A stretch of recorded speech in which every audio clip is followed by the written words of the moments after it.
Boa tarde, turma. Essa é a nossa quarta aula de sala de leitura do ensino à distância. Em função de nós estarmos em maio e há 2 semanas atrás comemorou-se o dia 13 de maio, que é o dia da abolição da escravidão no Brasil, eu decidi abordar justamente uma escritora negra, maranhense, que escreveu o primeiro romance abolicionista da literatura brasileira. O nome dela é Maria Firmina dos Reis. Antes de mergulhar na vida e na obra dela, eu só queria fazer algumas considerações sobre essa data comemorativa.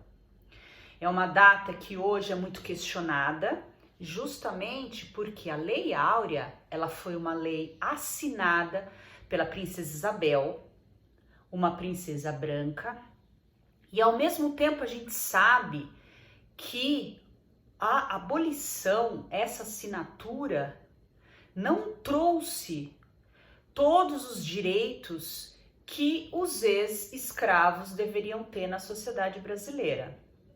A partir do momento que eles foram libertos, ao mesmo tempo, eles não tiveram oportunidades de trabalho, eles tiveram que viver em subempregos, tiveram muita dificuldade para se estabelecer, e isso não mudou muito no decorrer da história, né? Hoje a gente sabe que é muito difícil para uma pessoa negra conseguir acesso à educação, à formação universitária, aos empregos, né? Onde você tem melhores salários. Então, isso é um problema que a gente ainda precisa resolver na nossa sociedade, né?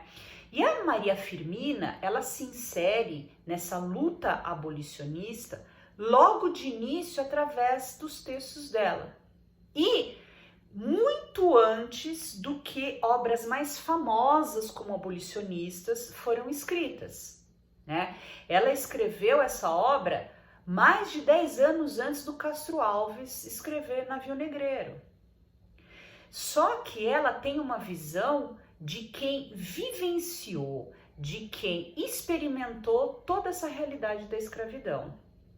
Ela era filha de um homem branco com uma mulher negra escrava. Ela perdeu a mãe cedo. Ela foi criada por uma tia e ela teve a oportunidade de ser alfabetizada, de estudar, e foi aos 20 anos ela foi aprovada num concurso para ser professora. Durante toda a vida dela, ela foi professora, pedagoga, e depois de aposentada, ela fundou uma escola. Essa escola foi considerada a primeira escola mista, onde estudavam homens e mulheres, meninos e meninas, né? E de uma população pobre e negra.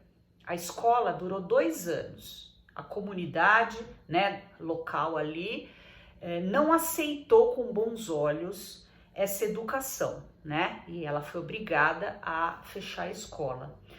Ela escreveu romances, poemas, contos, e o romance mais famoso dela é justamente Úrsula, que é esse romance abolicionista, onde ela vai contar a história com vários personagens que são escravos, né? Esse romance é de 1859, ou seja, ainda havia escravidão no Brasil, e ela coloca personagens escravos com muita dignidade, né?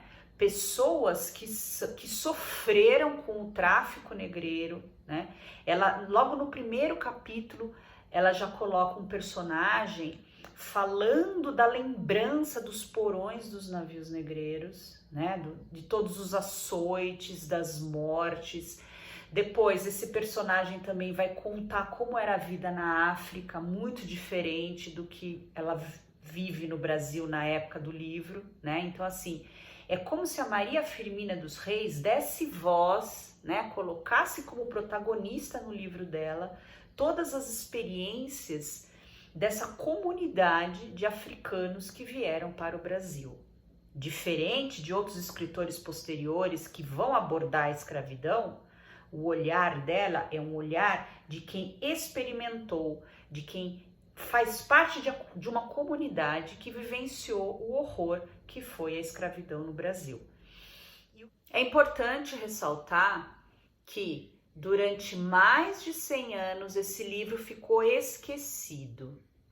Ele teve uma primeira edição na época que ele foi lançado, em meados do século XIX, e só mais de 100 anos depois ele foi reeditado.